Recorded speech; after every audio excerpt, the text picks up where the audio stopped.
ప్రధాని నరేంద్ర మోడీ ఇటీవల మాట్లాడుతూ 60 ఏళ్ల కాంగ్రెస్ ఏం చేసింది, 60 ఏళ్లలో దేశానికి ఏం వెలగబెట్టింది అంటూ విమర్శలు చేయడం తెలిసిందే. దీనికి సోషల్ మీడియాలో వినిపిస్తున్నటువంటి ఒక సందేశాన్ని రేవంత్ రెడ్డి సోషల్ మీడియా కావచ్చు, కాంగ్రెస్ సోషల్ మీడియా కావచ్చు, మిగతా ప్రత్యర్థుల సోషల్ మీడియాలు, మామూలు సామాన్యమైనటువంటి ప్రజలు కూడా దీన్ని షేర్ చేస్తూ మోడీ గారు 60 ఏళ్లలో ఇది కాంగ్రెస్ చేసింది, మరి ఈ 8 ఏళ్లలో మీరేం చేశారు అని ప్రశ్నిస్తున్నారు. ఒకసారి దాన్ని చూస్తే, నేను మోదీని విమర్శించాలని కానీ బీజేపీ ప్రభుత్వాన్ని కించపరచాలని కానీ తెలియజేయడం లేదు. దేశ పౌరుడిగా నేను దేశ ప్రజలకు కొన్ని విషయాలు తెలియజేయాలని అనుకుంటున్నాను. ప్రధాని మోదీ ఒక వేదికపై నిలబడి 60 ఏళ్లలో గత పాలకులు ఏం సాధించారని ప్రశ్నించడంలో అర్థం లేదు. మన దేశ పౌరులు మూర్ఖులు అని అనుకోకండి. మనందరం 200 సంవత్సరాలకు పైగా బ్రిటిష్ పాలనలో ఉన్నాం. ప్రజలు బానిసల మాదిరిగానే జీవిస్తున్నారు. స్వాతంత్ర్యం 0తో ప్రారంభమైన తరువాత 1947లో కాంగ్రెస్ అధికారంలోకి వచ్చింది. బ్రిటిష్ వారు వదిలిపెట్టిన చెత్తలు తప్ప ఈ దేశంలో ఏమీ లేదు. బ్రిటిషర్లు భారతదేశం విడిచిపెట్టినప్పటి నుండి కనీసం పిన్నులు కూడా ఉత్పత్తి చేసే వనరు భారతదేశానికి లేదు. దేశవ్యాప్తంగా 20 గ్రామాలకు మాత్రమే విద్యుత్ అందుబాటులో ఉంది.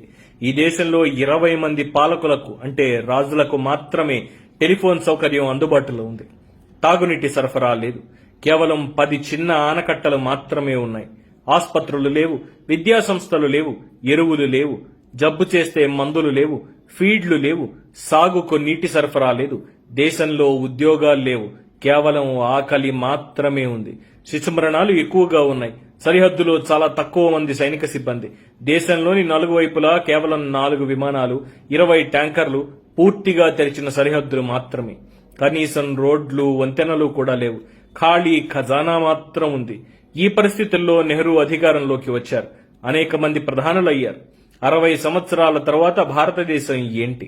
ప్రపంచంలో అతిపెద్ద సైన్యం, వేలాది యుద్ధ విమానాలు, వేలాది ట్యాంకర్లు, లక్షలాది పారిశ్రామిక సంస్థలు, అన్ని గ్రామాలలో విద్యుత్, వందలాది ఎలక్ట్రిక్ విద్యుత్ కేంద్రాలు, లక్షలాది కిలోమీటర్ల జాతీయ రహదారులు, ఫ్లైఓవర్ వంతెనలు, కొత్త రైల్వే ప్రాజెక్టులు, స్టేడియాలు, సూపర్ స్పెషాలిటీ ఆసుపత్రులు, టెలివిజన్, ప్రజలందరికీ టెలిఫోన్, దేశంలో మరియు వెలుపల పనిచేయడానికి అన్ని మౌలిక సదుపాయాలు, విశ్వవిద్యాలయాలు, ఎయిమ్స్, ఐఐటీలు, ఐఐఎంలు, ఎన్ఐటీలు, అణ్వాయుధాలు, సబ్మైరైన్స్, న్యూక్లియర్ స్టేషన్లు, ఇస్రో, నవరత్న ప్రభుత్వ యూనిట్లు, భారతదేశం ఖనిజాలు, ఇందిరాగాంధీ చేత బ్యాంకులు జాతీయం, బట్టలు మిల్స్ జాతీయం, కంప్యూటర్ భారతదేశానికి పరిచయం, భారతదేశంలో మరియు దేశం వెలుపల అనేక ఉద్యోగావకాశాలు, సమాచార సాంకేతిక పరిజ్ఞానాన్ని ఉపయోగించి మీరు ప్రధానమంత్రి అయ్యారు నరేంద్ర మోడీ గారు.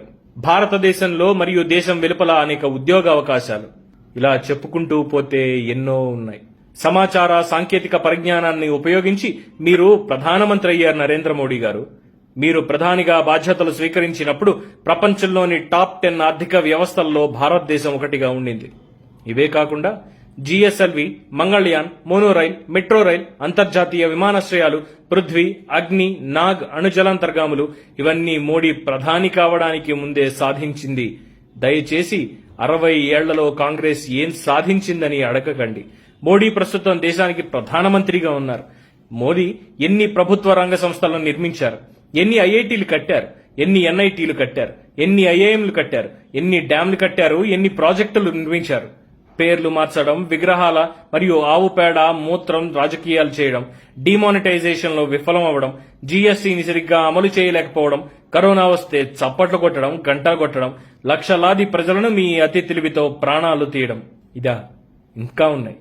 ఆయిల్ కంపెనీలు అమ్మేశారు రిలయన్స్ కోసం, గ్యాస్ కంపెనీలు అమ్మేశారు అదే రిలయన్స్ కోసం, ఇంజనీరింగ్ కంపెనీలు అమ్మేశారు, పోర్టులు, ఎయిర్పోర్టులు అదానీలకు అమ్మేశారు, రైళ్లు, రైల్వే స్టేషన్ అమ్మకానికి పెట్టారు, అమ్మేశారు, ఫార్మా కంపెనీలు అమ్మేశారు, ఇన్సూరెన్స్ కంపెనీలు అమ్మకానికి పెట్టారు, రోడ్లు అమ్మకానికి పెట్టారు, రోడ్లు అధ్వానంగా తయారయ్యాయి, నదులు సముద్రాన్ని అమ్ముతున్నారు. డిమానిటైజేషన్ పేరుతో ప్రజలను సుదీర్ఘకాల క్యూలలో నిలబెట్టి 214 మందిని చంపేయడం మినహా గత 7 సంవత్సరాల్లో మీరు సాధించిన వాటిని దయచేసి ప్రజలకు చెప్పండి.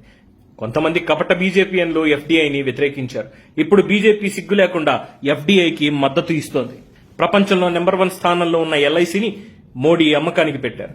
నెహ్రూ 5 కోట్లతో ప్రారంభించారు.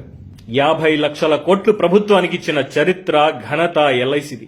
ఎయిర్ ఇండియాకి అవసరం లేకుండా మోడీ ప్రభుత్వం 123 బోయింగ్ విమానాలు కొనిపించారు. అందువల్ల నష్టపోతే అమ్మకానికి పెట్టారు. విశాఖ స్టీల్ ప్లాంట్ ఆనాడు 4,898.4 కోట్లు అంటే 1.2 మిలియన్ టన్నులకు మాత్రమే ఇచ్చి చేతులు దులుపుకుంటే ఈనాడు వేల కోట్ల రూపాయల లాభాలు సంపాదించి 7.3 MTకి విస్తరణ చేయడం జరిగింది. అప్పుల పేరుతో అదానీలకు 1350 కోట్లకు అప్పచెప్పే ప్రయత్నం మోడీ ప్రభుత్వం చేస్తోంది.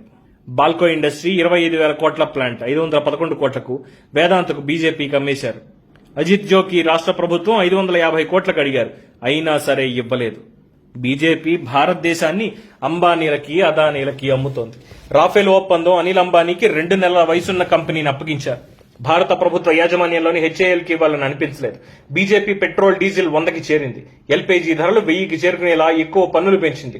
ముడి చమురు ధరలు $144 ఉన్న సమయంలో 75 మాత్రమే పెట్రోల్ ధర. ఇప్పుడు $50 ముడి చమురు ఉంటే 100కి పైగా చేరింది రాష్ట్రంలో పెట్రోల్ ధర.